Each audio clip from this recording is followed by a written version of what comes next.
ಪ್ರೀತಿಯ ಸ್ನೇಹಿತರೆ, S N study YouTube ಚಾನಲ್ಗೆ ನಿಮಗೆಲ್ಲರಿಗೂ ಸ್ವಾಗತ ಸುಸ್ವಾಗತ. ಪ್ರೀತಿಯ ಸ್ನೇಹಿತರೆ, ಇವತ್ತಿನ ಒಂದು ಪ್ರಚಲಿತ ವಿದ್ಯಮಾನಗಳಂತೆ ನೋಡ್ಬೋದು. ಪ್ರಚಲಿತ ವಿದ್ಯಮಾನಗಳು ನಮ್ಮ ಎಕ್ಸಾಮ್ ದೃಷ್ಟಿಯಿಂದ ಭಾಳ ಇಂಪಾರ್ಟೆಂಟ್ ಆದ ಒಂದು ಆಗಿರ್ತವೆ ಸ್ನೇಹಿತರೆ. ಯಾಕಪ್ಪ ಅಂದರೆ ಇವತ್ತು ನೀವು ನೋಡ್ಬೋದು, ಪ್ರತಿಯೊಂದು ಎಕ್ಸಾಮಲ್ಲಿ ಕರೆಂಟ್ ಅಫೇರ್ಸು 20ರವರೆಗೂ ನಾವು ಕಾಣಬೋದು ಸ್ನೇಹಿತರೆ. ಮಿನಿಮಮ್ 10ರಿಂದ 20ರವರೆಗೂ ನಾವು ಎಕ್ಸಾಮಲ್ಲಿ ನೋಡ್ಬೋದು. ಇವತ್ತು ಇತ್ತೀಚೆಗೆ ಸುದ್ದಿಯಲ್ಲಿದ್ದ ಲೇಕ್ ಬಿವಾ ಯಾವ ದೇಶದಲ್ಲಿ ಕಂಡು ಬರ್ತದೆ ಅಂದರೆ, ಇದು ನೇರವಾದ ಆನ್ಸರ್ ಅಂದರೆ ಜಪಾನ್. ಈ ಜಪಾನ್ ಅನ್ನೋ ದ್ವೀಪದಲ್ಲಿರುವ ಇದು ಆ ದೇಶದ ಅತಿದೊಡ್ಡ ಸಿಹಿನೀರಿನ ಸರೋವರವಾಗಿದೆ. ಇಲ್ಲಿ ಇತ್ತೀಚೆಗೆ ಸುಮಾರು 10,000 ವರ್ಷ ಹಳೆಯದಾದ ಮಣ್ಣಿನ ಪಾತ್ರೆ ಪತ್ತೆಯಾಗಿರೋದ್ರಿಂದ ಇದು ಸುದ್ದಿಯಲ್ಲಿದೆ ಅಂತ ಹೇಳ್ಬೋದು. ಇದು ಭಾಳ ಇಂಪಾರ್ಟೆಂಟ್ ಆಗಿರ್ತದೆ. ಲೇಕ್ ಬಿವಾ ಯಾವ ದೇಶದಲ್ಲಿರ್ತದೆ? ಜಪಾನ್ ದೇಶದಲ್ಲಿ ಕಂಡುಬರುತ್ತದೆ. ಭಾರತದ ಪ್ರಮುಖ ದೇಶೀಯ T20 ಕ್ರಿಕೆಟ್ ಟೂರ್ನಿಯ ಸೈಯದ್ ಮುಸ್ತಕ್ ಅಲಿ ಟ್ರೋಫಿ ಯಾರು ಆಯೋಜಿಸುತ್ತಾರೆ? ಇದು ಭಾಳ ಇಂಪಾರ್ಟೆಂಟ್ ಆದ ಒಂದು ಕ್ವಶನ್ ಅಂತ ಹೇಳ್ಬೋದು. ಇದು BCCI ಯೋಜನೆ ಮಾಡಿದ ಸ್ನೇಹಿತರೆ. ಭಾರತದಲ್ಲಿ ವಿದೇಶಿಯ ಕ್ರಿಕೆಟ್ ನಿಯಂತ್ರಣ ಮಂಡಳಿ BCCI board of control of cricket in India ಪ್ರಸಿದ್ಧ ಟೂರ್ನಿಯ ಪ್ರತಿ ವರ್ಷ ಆಯೋಜನೆ ಮಾಡುವ ಸೈಯದ್ ಮುಸ್ತಕ್ ಅಲಿ ಟ್ರೋಫಿ ಅಂತ ಹೇಳಬಹುದು. ಯಾವ ದೇಶವು ಇತ್ತೀಚೆಗೆ ವ್ಯಾಪಕ ಲಸಿಕಾ ಅಭಿಯಾನ ನಂತರ ಪೋಲಿಯೋ ವೈರಸ್ ಟೈಪ್ 2 ಪ್ರಸರಣವನ್ನು ಅಧಿಕೃತವಾಗಿ ಮುಕ್ತಗೊಳಿಸಿದೆ ಅಂದರೆ ಇಂಡೋನೇಷ್ಯಾ. ಸರಿಯಾಗಿದೆ ನೋಡಿ. ಇಂಡೋನೇಷ್ಯಾ ದೇಶವು ಯಶಸ್ವಿ ರಾಷ್ಟ್ರೀಯ ಲಸಿಕಾ ಕಾರ್ಯಕ್ರಮದ ಮೂಲಕ ಪೋಲಿಯೋ ವೈರಸ್ ಟೈಪ್ 2 ಪ್ರಸರಣವನ್ನು ಸಂಪೂರ್ಣವಾಗಿ ಕೊನೆಗೊಳಿಸಿದೆ ಎಂದು ಅಧಿಕೃತವಾಗಿ ಘೋಷಣೆ ಮಾಡಿಕೊಂಡಿದೆ. ಇತ್ತೀಚೆಗೆ ಹುಲಿ ಗಣತಿ ವರದಿ ಪ್ರಕಾರ ಭಾರತದಲ್ಲಿ ಅತಿ ಹೆಚ್ಚು ಹುಲಿಗಳನ್ನು ಹೊಂದಿರುವ ರಾಜ್ಯ ಯಾವುದಂದರೆ ಮಧ್ಯಪ್ರದೇಶ. ಸರಿಯಾಗಿದೆ. ಮಧ್ಯಪ್ರದೇಶ ಸರ್ಕಾರವು ಮಧ್ಯಪ್ರದೇಶ ರಾಜ್ಯವು ಭಾರತದಲ್ಲಿ ಅತಿ ಹೆಚ್ಚು ಹುಲಿಗಳನ್ನು ಹೊಂದಿದ್ದು ಇದು ಟೈಗರ್ ಸ್ಟೇಟ್ ಎಂದು ಕರೆಯಲಾಗಿದೆ. ಕರ್ನಾಟಕ ರಾಜ್ಯ ಹುಲಿಗಳ ಸಂಖ್ಯೆಯಲ್ಲಿ 2ನೇ ಸ್ಥಾನವನ್ನು ಪಡೆದುಕೊಂಡ ರಾಜ್ಯವೇ ಕರ್ನಾಟಕ ಅಂತ ಹೇಳ್ಬೋದು. ಇತ್ತೀಚೆಗೆ ನೀತಿ ಆಯೋಗದ ಮುಖ್ಯ ಕಾರ್ಯನಿರ್ವಾಹಕ ಅಧಿಕಾರಿಯಾಗಿ ಯಾರು ನೇಮಕಗೊಂಡಿದ್ದಾರೆ?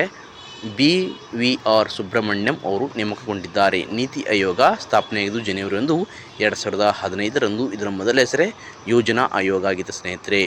ಈ ಯೋಜನಾ ಆಯೋಗ ಅಥವಾ ನೀತಿ ಆಯೋಗದ ಅಧ್ಯಕ್ಷರಿರ್ತಾರೆ ಭಾರತದ ಪ್ರಧಾನಮಂತ್ರಿಗಳು ಇದರ ಅಧ್ಯಕ್ಷರಾಗಿರುತ್ತಾರೆ.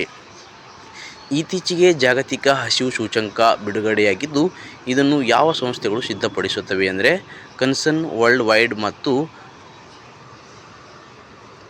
ವೆಲ್ಟ್ ಹಂಗರ್ ಹೆಲ್ಪೆ ಎಂಬ ಒಂದು ಸಂಸ್ಥೆ ಬಿಡುಗಡೆಗೊಳ್ಳುತ್ತದೆ ಸ್ನೇಹಿತರೆ. ಐರ್ಲೆಂಡಿನ ಕನ್ಸರ್ನ್ ವೈಲ್ಡ್ ಮತ್ತು ಜರ್ಮನಿಯ ವೆಲ್ಟ್ ಹಂಗರ್ ಹೆಲ್ತ್ ಸಂಸ್ಥೆಗಳು ಜಂಟಿಯಾಗಿ ಜಾಗತಿಕ ಹಸಿವು ಸೂಚ್ಯಂಕವನ್ನು ಪ್ರತಿ ವರ್ಷ ಸಿದ್ಧಪಡಿಸಿ ಬಿಡುಗಡೆಗೊಳಿಸುತ್ತವೆ. ಇತ್ತೀಚೆಗೆ ಯಾವ ಭಾರತೀಯ ಲೇಖಕರಿಗೆ ಪ್ರತಿಷ್ಠಿತ ಅಂತಾರಾಷ್ಟ್ರೀಯ ಬೂಕರ್ ಪ್ರಶಸ್ತಿ ಲಭಿಸಿದೆ ಅಂದರೆ ಗೀತಾಂಜಲಿ ಶ್ರೀ ಅವರಿಗೆ.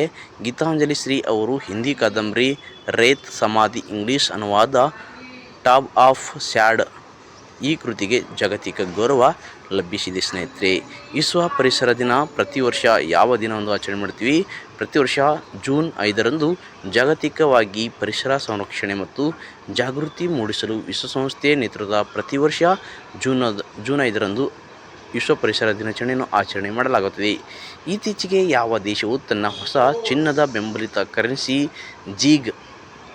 ಜೀಗ್ ಗೋಲ್ಡ್ ಅನ್ನು ಪರಿಚಯಿಸಿದೆ ಅಂದರೆ ಜಿಂಬಾಬ್ವೆ. ದೇಶದ ತೀವ್ರ ಹಣದುಬ್ಬರ ಮತ್ತು ಆರ್ಥಿಕ ಬಿಕ್ಕಟ್ಟನ್ನು ನಿಯಂತ್ರಿಸುವ ಜಿಂಬಾಬ್ವೆ ದೇಶವು ತನ್ನ ಹೊಸ ಚಿನ್ನದ ಬೆಂಬಲಿತ ಕರೆನ್ಸಿಯಾದ ಜೀಗ್ ಗೋಲ್ಡ್ ಅನ್ನು ಅಧಿಕೃತವಾಗಿ ಜಾರಿಗೆ ತಂದಿದೆ. ಇಸ್ರೋ ಇತ್ತೀಚೆಗೆ ಉಡಾವಣೆ ಮಾಡಿದೆ. ಇದರ ಪ್ರಮುಖ ಸೂರ್ಯನ ಅಧ್ಯಯನದ ಉಪಗ್ರಹ ಯಾವುದು ಅಂದರೆ ಸೂರ್ಯನ ಬಗ್ಗೆ ಅಧ್ಯಯನ ಮಾಡುವ ಇಸ್ರೋ ಇತ್ತೀಚೆಗೆ ಆದಿತ್ಯ L1 ಅನ್ನು ಉಪಗ್ರಹ ಆಗಿದೆ ಸ್ನೇಹಿತರೆ. ಇದು ಭಾಳ ಇಂಪಾರ್ಟೆಂಟ್ ಆಗಿರುತ್ತೆ ಎಕ್ಸಾಮ್ ದೃಷ್ಟಿಯಿಂದ. ಸೂರ್ಯನ ಹೊರವಲಯ ಅಥವಾ ಕರೋನಾ ಮತ್ತು ಸೌರ ಮಾರುತಗಳ ಆಳವಾಗಿ ಅಧ್ಯಯನ ಮಾಡಲು ಇಸ್ರೋ ಇತ್ತೀಚೆಗೆ ಕಳುಹಿಸಿದ ಭಾರತ ಮೊದಲ ಬಾಹ್ಯಾಕಾಶಾಧಾರಿತ ಸೌರ ಮಿಷನ್ ಆದಿತ್ಯ L1 ಆಗಿರುತ್ತದೆ. ವಿಶ್ವಸಂಸ್ಥೆ ಪ್ರಧಾನ ಕಾರ್ಯದರ್ಶಿ ಯಾರಪ್ಪ ಅಂದರೆ ಆಂಟೋನಿಯೋ ಗುಟೆರಸ್ ಆಗಿರ್ತಾರೆ. ಕರ್ನಾಟಕದ ಪ್ರಸ್ತುತ ರಾಜ್ಯಪಾಲ ಯಾರು ಅಂದರೆ ಥಾವರ್ ಚಂದ್ ಗೆಹ್ಲೋಟ್ ಅವರಾಗಿರ್ತಾರೆ. ಇವರು ಎಕ್ಸಾಮ್ ದೃಷ್ಟಿಯಿಂದ ನೀವು ಇತ್ತೀಚೆಗೆ ಎಲೆಕ್ಷನ್ ನಡೆದಿದೆ. ಎಲ್ಲೆಲ್ಲಪ್ಪ ಅಂದರೆ ತಮಿಳುನಾಡು ಆಗಿರ್ಬೋದು, ಕೇರಳ ಆಗಿರ್ಬೋದು, ಅದೇ ರೀತಿ ಪಶ್ಚಿಮ ಬಂಗಾಳ, ಅದೇ ರೀತಿ ಇನ್ನಿತರ 2 ರಾಜ್ಯಗಳಾಗಿರುತ್ತೆ ಸ್ನೇಹಿತರೆ. ಭಾರತೀಯ ರಿಸರ್ವ್ ಬ್ಯಾಂಕಿನ ಪ್ರಸ್ತುತ ಗವರ್ನರ್ ಶಕ್ತಿಕಾಂತ್ ದಾಸ್ ಅವರಾಗಿರ್ತಾರೆ. ಇವರು ಎಷ್ಟನೇ ಗವರ್ನರ್ ಅಂದರೆ 25ನೇ ಗವರ್ನರ್ ಆಗಿರ್ತಾರೆ ಸ್ನೇಹಿತರೆ. 2020 ಚಳಿಗಾಲದ ಒಲಿಂಪಿಕ್ಸ್ ಕ್ರೀಡಾಕೂಟವು ಯಾವ ನಗರದಲ್ಲಿ ಆಯೋಜನೆ ಮಾಡಲು ನಿರ್ಧರಿಸಲಾಗಿದೆ? ಮಿಲಾನ ಮತ್ತು ಕಾರ್ಟಿನಾ ಅಂದರೆ ಇಟಲಿ ದೇಶದಲ್ಲಿ ನಿಯೋಜನೆ ಮಾಡಲು ಅಲ್ಲಿನ ಒಂದು ಒಲಿಂಪಿಕ್ ಸಂಸ್ಥೆ ನಿರ್ಧಾರ ಮಾಡಿದೆ. ಭಾರತ ಸಂವಿಧಾನದ ಯಾವ ವಿಧಿಯು ಜಮ್ಮು ಮತ್ತು ಕಾಶ್ಮೀರಕ್ಕೆ ವಿಶೇಷ ಸ್ಥಾನಮಾನ ನೀಡಿತು? ಇದನ್ನು 2019ರಲ್ಲಿ ರದ್ದುಗೊಳಿಸಲಾಯಿತು. ಅಂದರೆ ಸಂವಿಧಾನದ ಅಂದರೆ ಭಾರತ ಸಂವಿಧಾನದ ವಿಧಿಯಡಿಯಲ್ಲಿ 370ರ ಅಡಿಯಲ್ಲಿ ಇದಕ್ಕೆ ವಿಶೇಷ ಸ್ಥಾನ ನೀಡಲಾಗಿತ್ತು. ಆದರೆ 2019ರಲ್ಲಿ ಇದನ್ನು ರದ್ದುಗೊಳಿಸಲಾಯಿತು. G20 ಶೃಂಗಸಭೆಯ ಖಾಯಂ ಸದಸ್ಯನಾಗಿ ಇತ್ತೀಚೆಗೆ ಸೇರಿದ ಹೊಸ ಒಕ್ಕೂಟ ಯಾವುದಪ್ಪ ಅಂದರೆ ಆಫ್ರಿಕನ್ ಯೂನಿಯನ್ ಒಕ್ಕೂಟ. ಇದು ಒಂದು G20 ಶೃಂಗಸಭೆಯ ಖಾಯಂ ಸದಸ್ಯನಾಗಿ ಸೇರ್ಪಡೆಗೊಂಡ ಒಂದು ಒಕ್ಕೂಟವಾಗಿದೆ. ಭಾರತದ ಪ್ರಸ್ತುತ ಮುಖ್ಯ ಚುನಾವಣಾ ಆಯುಕ್ತರು ಯಾರಪ್ಪ ಅಂದರೆ ರಾಜೀವ್ ಕುಮಾರ್ ಅವರಾಗಿರ್ತಾರೆ ನೋಡಿ.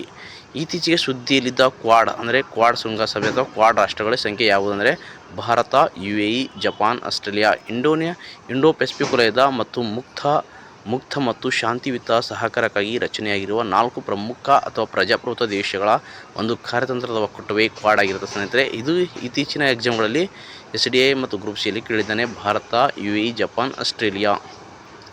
ಕರ್ನಾಟಕ ಸರ್ಕಾರ ಪ್ರಮುಖ 5 ಗ್ಯಾರಂಟಿ ಯೋಜನೆಗಳಲ್ಲಿ ಒಂದು ಗೃಹಲಕ್ಷ್ಮಿ ಯೋಜನೆ.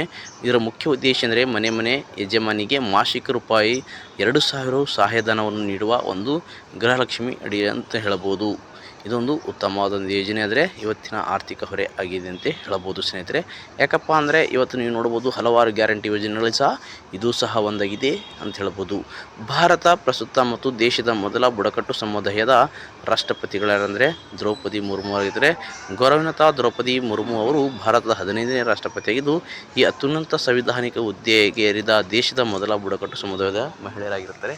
ಥ್ಯಾಂಕ್ ಯು ಸ್ನೇಹಿತರೆ, ಧನ್ಯವಾದಗಳು. ಸಬ್ಸ್ಕ್ರೈಬ್ ಮಾಡಿ, ಲೈಕ್ ಮಾಡಿ.